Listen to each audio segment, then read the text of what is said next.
Welcome to the Akashic Reading Podcast, presented by AkashicReading.com, the place where you can learn to access your soul's wisdom, or at least stop digging the hole any deeper. I'm your host, Terry Uktana, and today we'll be discussing how empathy is not a call to action, but instead is a sense, like hearing, which we can learn to use to our benefit and as a means of enhancing our life and relationships. Merriam-Webster defines empathy as understanding, being aware of, being sensitive to, and vicariously experiencing the feelings, thoughts, and experience of another. In therapeutic communities and the world more generally, this is seen as a generic trait healthy interconnected humans have, to varying degrees, and is required for healthy relationships of all kinds. The lack of it is seen as one factor in mental illness and leading to actions which can range from mildly socially awkward to physically damaging, all of which is true. However, there's a significant portion of humanity which has heightened amounts of empathy, which, rather than spurring additional healthy insights, positive interactions, or improved relationships, instead causes emotional distress, anxiety, and the development of coping skills which are necessary for these people to get through their day. This heightened empathy comes from two different sources: naturally occurring and developed through negative circumstances. Those whose empathy developed naturally are termed empaths. Empaths are naturally attuned to others via the process of becoming embodied, which is a bit like baking a cake. You're mixing wet and dry ingredients in a certain ratio in order to achieve the desired results for the particular life and the goals you wish to achieve in it. If you add in more wet than dry, the cake is rich but dense and heavy. If you have more dry, then the cake can be light and spongy or crumbly and tasteless. Mixing the soul and the body together into a unit creates all the psychic gifts, sometimes referred to as the clairs. But more body means less opportunity for them to activate. This is the most common choice, as souls who are embodying on this planet are working to deeply learn and understand themselves without the psychic input of others.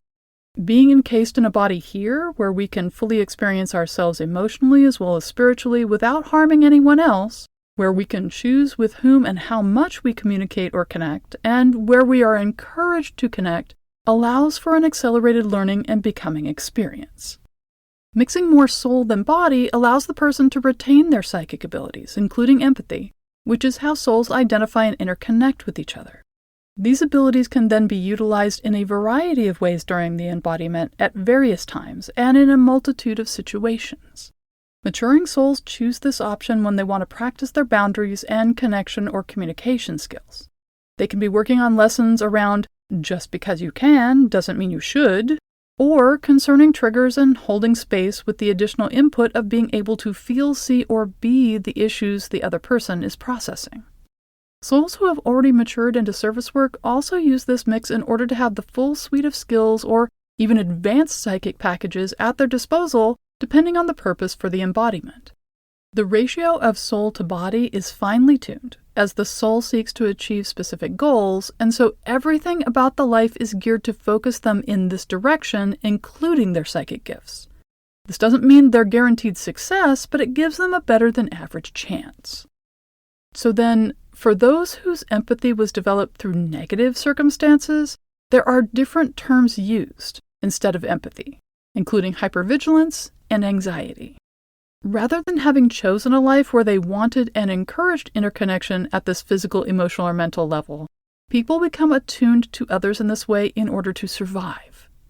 This often occurs in difficult or abusive childhoods, but can also come later in life via domestic violence, war, poverty, houselessness, and more.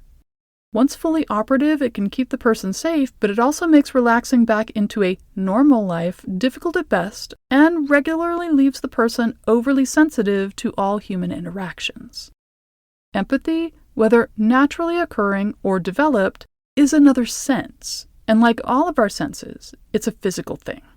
It's our body, our mirror neurons, limbic system, and energy field interacting with the world and specifically people around us in order for us to survive and thrive.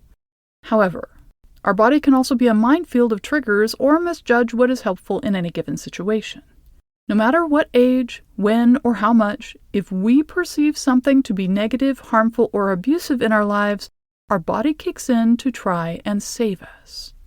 If you've ever been in a fender bender, you'll have experienced this. The impact causes you to be startled or frightened or stunned. Then time seems to fade away. Everything seems in slow motion and yet very intimate and in focus, almost like tunnel vision. Our body acts to take care of things like trading insurance information, checking to see what damage was done, taking pictures, calling the police, and so on. The mind seems fuzzy, disengaged, and even just hovering, watching it all. It's only after all the doing is done that time seems to turn back on. Then we get cold or shaky, and our mind races to put all the pieces back together and make meaning out of everything. Overly strong, persistent, or broadly focused empathy can turn to anxiety and hypervigilance, using our brain to process all of the actions, motivations, emotions, and possibilities of everything around us in order to navigate them safely. These abilities can keep our minds constantly revving, either with a retreat into safe spaces away from others or continuous problem solving as if everything were a problem. They attempt to minimize our interconnection and limit our connections to those which are safe or manageable.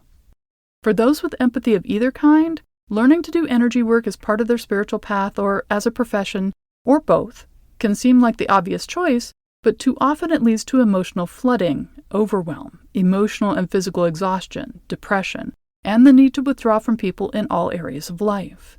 None of which is helpful, nor a calling, and often can prevent the person from working towards the goals their soul set out to achieve.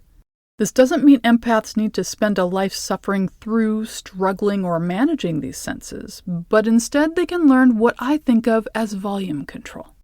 Instead of having the radio on full blast 24/7, they can learn to turn things down or off when they want and turn them up when they need. This is something we do as children when we're learning how our ears work.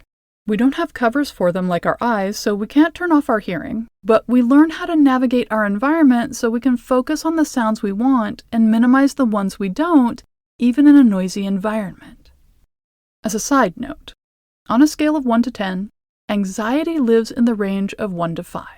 Panic and panic attacks live in the areas of 6 to 10. Someone experiencing no or some anxiety is generally capable of working with a variety of techniques to help develop volume control in harmony with their body and surroundings. If a person is experiencing panic, these techniques will have little to no effect and are not a means for de-escalating the panic. For those who are experiencing regular or ongoing panic attacks, I recommend getting support for whatever external situation or situations are causing the panic, and also working with a trauma-trained therapist. To create fluent volume control with a person's empathy or empathic senses, I recommend starting these practices. The first I call the Star Snuggie Energy Hug.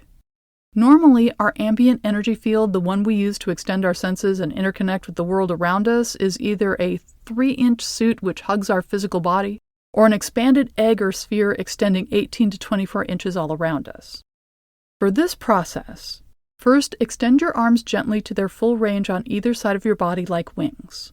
Spread your fingers wide on either hand, then closing your hands, grasp handfuls of your energy field like grabbing handfuls of a blanket. Feel your feet doing this as well. You may even want to spread and then scrunch your toes to enhance the effect. Then pull this blanket around you by bringing your hands to your heart chakra or sternum. You should be able to feel your energy field putting gentle pressure all around you like a weighted blanket. You may be able to feel this in all aspects of your field, not just in front with your hands. With your energy field snugged around you, the information and feelings you receive from the external world should be gentled, muted, and calm. This often has the effect of calming the nervous system and can start the person's body producing oxytocin due to the hugging or snuggie effect. You can hold this as long as you feel comfortable and comforted. If things start to feel too warm, stuffy, or you just aren't interested any longer, then let go of the energy and let your hands release. Everything will shift back to its normal state on its own. Then there's the reverse mindfulness meditation. To reduce the amount of energy, information, and/or emotions which you receive, you can pull your receptors back. To do this, start by turning your awareness to how much of the external world you're perceiving at the moment. Is it the entire neighborhood, city block, office building, neighbors on the block, people in the office or the rooms, buildings near me, Anyone near me physically? Once you're aware of where your awareness edges are, start pulling them back to you incrementally. Think of this like changing the focus on a camera. Pull the focus closer so what you're attending to are less things. Move from a neighborhood to just your block. From the block to just your building. Building to room, room to area around the self, then focus on being centered and grounded in your own body. Do this gently and without force. Breathe and allow yourself to be aware of resistance, new information appearing, or desires for physical action. This is the wisdom of your body and soul pointing you towards the next steps to take or your current limits. Honor what your body and soul are able to do in the moment. Patience and persistence build strength and skill. Empathy is not a call to action nor a signal we're meant to be in service, and it's not something we're meant to suffer with or feel afflicted by. Instead, it's a sense, like hearing, which we can learn to use to our benefit and as a means of enhancing our life and relationships. By learning how to focus it when we wish, but protect ourselves from unnecessary or intrusive energy and information, we can extend our positive experiences of life and the spiritual path we choose to walk. And that's all the time we have this week. If you're interested in knowing more, check out my website, akashicreading.com. Thank you to my patron of honor this week, Ingrid Grace. If you're enjoying this podcast, please consider supporting it by subscribing on Patreon. For just $5 a month, you can join in weekly patron-only classes, see all my other offerings, and get regular updates about what I'm working on at patreon.com/terryuktana. Thanks. Bye.